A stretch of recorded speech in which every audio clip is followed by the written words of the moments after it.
Our next lesson today is discipleship through a caring community. That's our lesson 6 tonight. I will try and not speak too much because in some of the places the internet is not working properly. And I pray that you will be able to read so that I don't talk a lot. Just read what is there because it's easy to understand. Okay. So good evening, everyone, and Bula Binaka from Fiji. Our lesson today is lesson 6, and how we need to disciple people through a caring community. That's what this lesson is all about. Okay, building community.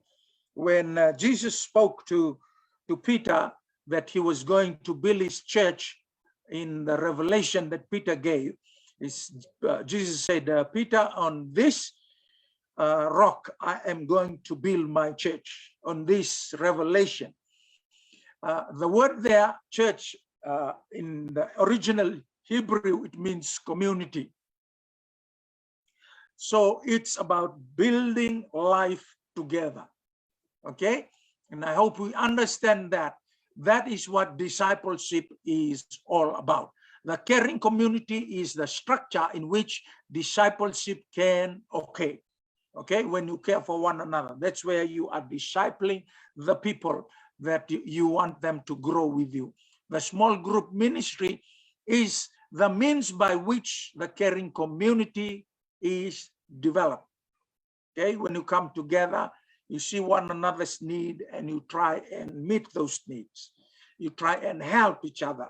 You try and encourage one another, because we need to grow together and be encouraged together. Then only would God move, because the Bible is very clear about it. Where there is unity, God will command his blessings. So when we are united, God's gonna release. If you read the book of Acts, they were all in one accord, in one place, and they had all things shared among themselves. What happened? The Holy Spirit came down and they began to be empowered. Why? Because they were united. Description of a community. The Christian community, believers are brought together in order to become better disciples and love. Amen. That's what needs to happen. Example of caring community in scriptures. The community of Israel. You see that in the community of Israel, what happened there? God saw Israel as a whole, a community. When obedient to God, God blessed the community. When disobedient to God, the community was punished. So you see what happens. If somebody in the group is, it affects the whole group. Whatever happens in the group, it affects the whole group. If we are all obedient together, God will bless us.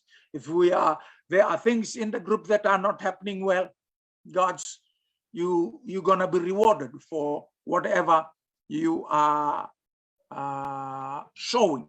Whatever you sow, you will reap. The new community. The New Testament church began with the faith community that Jesus and his disciples had. That's what happened in the new community. That's why they were called the Way. Okay? The church that I'm in now, it's called the New Way. The development of the church after Christ is depicted as a cohesive group. New Testament writers urged them to build a caring, interrelated community and to love each other as Christ loved them. Basic principle undergirding community. The book of Ephesians gives a clear statement of Christian fellowship in Ephesians chapter 2, verse 17 to 22. Okay, this is what happened in the church in Ephesus. People with diverse backgrounds are united through the salvation offered by Christ. Okay, they were of a diverse group of people, but because of the faith in Christ, they came together, formed a community. Christian community is a place where we can start to practice the Christian life together. Okay, so everyone in the group will grow together. And then we are commanded to love each other as Christ loved us. That's what community life is all about. It's about sharing with one another. It's about communicating with one another. It's about helping one another and growing together in the Lord. Okay, diversity and unity. We are all different, you must know that. But we are united because of the Spirit of God that's in us. Okay, some can be the hand, some can be the leg, some can be the head. Whatever we are united because of what is in us. The issue is to have all moving together in unity, even through there may be great difficulty of diversity within the group. Yeah, because we are different. Sometimes we rub on one another and we may not understand one another, but we got to understand that is needed for our growth, for somebody to rub on you, because it makes you sharper. Iron sharpens iron. People sharpen people. The differences should help us to grow into Christ. The goal is to find value in our differences. This takes patience. The small group leader is responsible to do what can be done to create the conditions that will encourage this. Okay? And the reason why we are into one another is because you have a piece of you that needs to be given to the other person, and that other person has a piece in him that needs to come and, multiply you. Because opposites attract. The issue is to have all moving together in unity, even though there may be a great deal of diversity within the group. The goal is to find value in differences. Okay, I think I've done that. In order to do this, each individual within the group must have the opportunity to share their unique story, told in terms of their past, present, and future. Okay, that's the uniqueness of what community is, because we have our past, we have our present, and we have our future. They are all connected, all connected. That's why the Bible says before the beginning began, God had already put the future in place, the end in place, and then you start. You have the past. It is easy to talk about surface things from our past, but it is more difficult to share meaningful things from the past. Therefore, it is often necessary to begin with more basic things, such as favorite childhood memories, family foods. From these basic areas, it is easier to move to deeper questions, such as those related to value or sorrow. So begin there. Then you come to your present.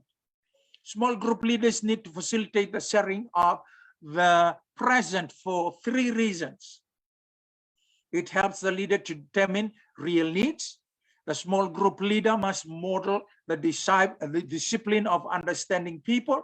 Okay, this is very, very important as you grow together. Okay, The small group leaders must model the discipline of understanding people. You need to understand people in their present, okay? But the past needs to be also told, so that when it is told, you are removing the past, because a lot of our past can hold us back. But when you begin to testify about your past and what is in the present, then you would be able to go into the future. When people talk about their present, they can use the group as a sounding board as they try to cope with the challenges of their life. It allows members of the group to better understand one another. So in your presence, when you are able to identify with one another, that is going to help you to launch you into your future. Looking into the future is a byproduct of a biblical concept called hope. As members of the small group grow in discipleship, they will speak more readily of the God-centered future. The leader-member relationship. Two qualities should categorize the relationship between the leader and each member of the small group. And that is love and empowerment. Giving love is not easy if it is to meet biblical requirements. It is the honest effort on the part of the one to care for another as God does. It is not going to be easy. You will have to need all the power that God can give you, because there are some people in the group who really you scratch your head before you can offer the love that they need, because a lot of them that come into the group they give you a lot of headache. Rather than empowering, leaders are often tempted to do one of two extreme opposites. Do all the work themselves, or do all the work through a committee structure. Often no direction is given, although the leader may affirm and support. Okay? The best of both extremes can give a good approach. Leaders should feel confident in exercising the maximum knowledge they possess, and at the same time, both direct and empower members of the group as they contribute to the same at the same time. And empower members of the group as they contribute at the same time.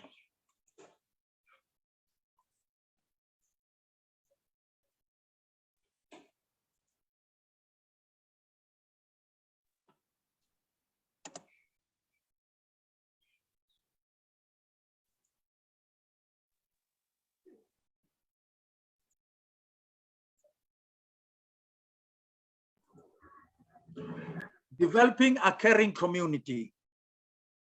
Meeting basic needs through small group. The small group experience can meet basic needs of people. Three needs which are important are the need for reality, the need for acceptance, and the need for stimulation. Providing an environment where these needs are met will also encourage leadership development. Okay? The need for reality. Two aspects for an accurate understanding of reality. Understanding the way things actually are, important to recognize our own limitations and sins. Seek to perceive reality as God created and intended it, the way things could and shall be. This helps us attempt to live as God intended. This is important. What's the God idea? What does God really want? Because in the final analysis, whatever God wants, that's what it needs to be accomplished. Not what you think or what somebody else thinks. So get the God idea. Ultimate reality. When we seek to move toward God's way of living while coming to grips with our own situation and the sinful world of which we are a part. Okay, we need to understand that you are still living in the world and there is sin in the world. And sin brings death. So all around you, you're going to see things that are dead. They may not be physically dead, but spiritually. And that's why Christ is very important, because he is going to bring life to the things that are dead. It can be dead in your finance. It can be dead in your relationship. It can be dead in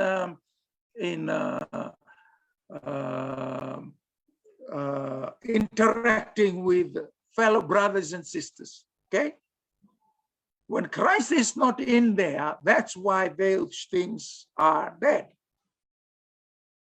And when Christ comes in, there will be life in those areas. Why? Now we see it from the eyes of God, and we value the things that are important, because a lot of time things we are doing the opposite of what really has eternal value. A small group can help members deal with the present reality of their lives, come to grips with the future challenges of God's reality, understand how they need to change, learn their limitations.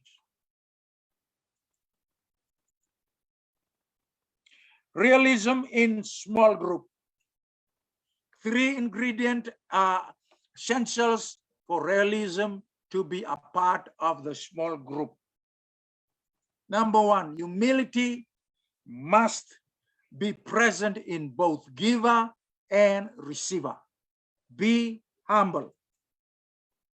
Impossible to share weaknesses if we do not trust what member of the group will say about it later. Okay, some people are very sensitive, and those sensitive people sometimes they do not want to let go. So it is important. It's impossible to try to help another with their areas of weaknesses if it is difficult for them to receive assistance. We must show honesty when we deal with one another. It's difficult to confront one another, so we are often not honest. Yeah, we don't want to hurt people. But if you are really a person who loves God, you will do it in such a way. You will ask God for help. God's going to help you to do it in such a way that nothing bad is going to happen. God is going to see it through. Small group can be excellent settings for caring, sensitive honesty. Okay, this is possible to happen only when we understand one another. Those who desire the honesty of others will benefit from sharing if they sense that others accept them unconditionally. Okay, I've seen this happen in growing up in ministry. Okay, this allows them to overcome weaknesses and grow. A lot of people will come, but the reason why they cannot share what's in them because they don't feel accepted, or they cannot trust anybody. But in a group like this, we need to build that community where we are able to put our lives open to everyone. Because when we are able to open to everybody, we are transparent, God will give us more. Self-examination is an important part of group life. It's important to pay attention to how we interact with others. Self-examination gives the opportunity to learn from our mistake. In doing so, we may conduct that we offended someone, and so follow and should follow Matthew 5:23-24. Doing what is necessary to reconcile a relationship. There are things that we may see as a result of disciplined self-examination that we would miss otherwise. Need for acceptance. Unconditional love is the greatest gift a group can give to its members. Small groups are effective only if individuals are accepted with both good and bad qualities. Such acceptance encourages us to try to change. Nurturing happens when we learn to accept ourselves and each other before God. Yeah, let me read that again. Nurturing happens when we learn to accept others and each other before God. Then only one can be nurtured. Because if we still have doubts, we can't grow together. Need for stimulation. An effective group will motivate members to move forward in their Christian work. That's how you identify a group that is moving, because they are, or a group that is effective group, is moving forward. People actively engage in learning, go through 3 steps. These 3 steps are involved in growth stimulation. Okay, what are they? Fascination. Begin with a particular issue that people show a fascination with, and that would be a life-changing. Okay? As a leader, do that. Find something that is really fascinating, bring it into the group, and you see what happens, because it can change life. Intellectual knowledge. Okay? This is how you stimulate people. Intellectual knowledge. People attempt to learn more about the area. As a result of the new information they have received, they are able to determine a particular course of action that would be helpful to them. And then acting on acquired knowledge. Okay? So you start off with something fascinating to attract people. That's how you break the ice. And then you share a knowledge for understanding. Okay? Once that has been acquired, then people will be able to act. Principle to developing a positive atmosphere for individual growth in the small group. With time, members of the group will learn to perceive individuals as the leader perceives them. This is where we begin to grow and understand one another. Don't talk about members who are not present. This breaks down the trust of the group. If something needs to be said, say it to the entire group. If the problem is serious enough, discuss the issue with the pastor or the staff member. Okay? Know how to deal with groups, with the people in your group. Okay? Don't condemn anybody before all the group. Don't. Know how to gently correct. Remember, they are not yours, they are Christ. And you need to learn how to deal with them in the manner Jesus would have done it. Foster interpersonal group caring. The goal is for each member is genuinely cared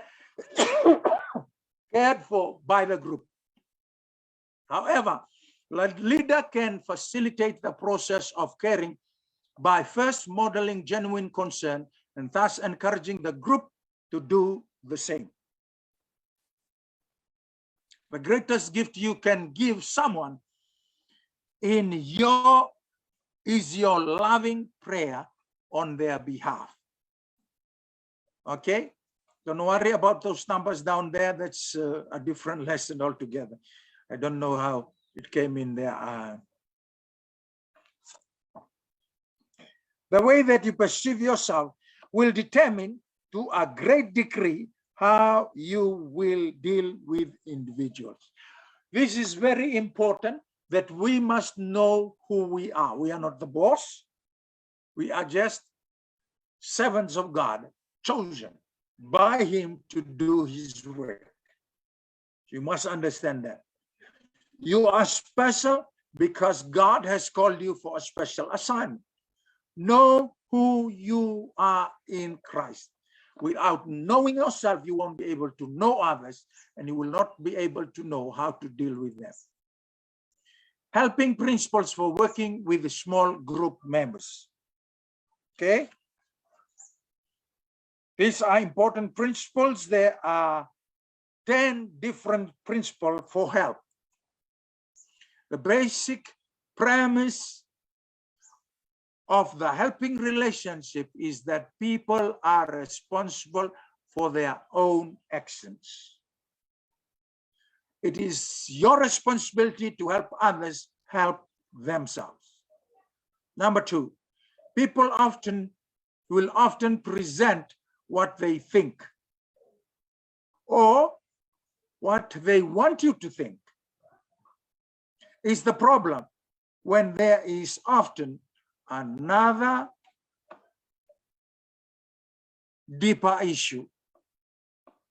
So be very, very sensitive and be very, very alert. People should be able to assume confidentiality from the group leader when they share their problem.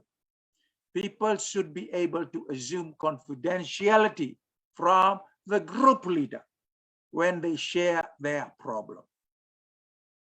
Okay? Confidential. Whatever problem people bring to you, it's confidential. You're not supposed to take it out and say it to others. It's for you and the person. However, do not promise secrecy when someone asks for it before they share their problem. Don't ever promise secrecy.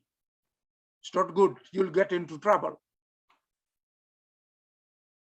Because when the things somehow is leaked out, they will blame you. Maybe a problem that you are required by law to report. Okay? So don't promise secrecy, because the world is growing, and especially people in America and Hawaii, big world out there. People will, when they come, they will bring all kinds of problems, all kinds of secret issues that they have been living. Okay? So be very, very careful when you begin to counsel people who have all those things. Be careful not to try to help people with serious problems which require specialized training. Okay? If there are drug addicts coming to the group and you are not qualified, give it to specialized people. Whatever problem that they may have, if you know you cannot handle it, ask somebody else. Be ready to make referrals of such situations. Okay? If they are, whatever they are going through is dangerous, ask for help. Refer things to right authorities. For personal problems, arrange to have women help women and men help men. Be very careful in this area. Be aware of tendency to want to fix people's problem, especially when the answer is obvious from your perspective. Yeah? I've been counseling somebody. Every time this person calls, it's about somebody he wants to relate with. Every time she calls, I dream about this person. I dream about this person. What's your advice? And so there you are. You'll get a lot of people who are so engrossed into their own personal problem about relationship and all that. Yeah, they cannot move, they cannot change. There you will talk about only one person. So be very, very careful with those kind of people. Your responsibility is to empower others and encourage them in their ability to discover answers for themselves. Be careful that expressing your opinion does not come across as judgment statement. A better approach would be to ask the right question or reinstate what they have said so they become more aware of what they are saying. When you reinstate their statement, you allow them to direct attention to their own words rather than yours. Okay, these are helpful principles that can help you when you do counseling, when you do group fellowship, okay, so that they don't blame you for the problem. Avoid pat answers. Avoid pat answers. Always take the opportunity to pray with people. So those are the 10 helps that can help you when in the group. Read it again. When I send you the study, go and study it again. It will help you to be a mighty worker or a steward who can help the community. Why? Because you are fully equipped because of the knowledge and understanding that you have. That's our lesson for this afternoon. And if you do have any question, it's time for question now. But if it is not, I give it back to Pastor this afternoon. Thank you so much.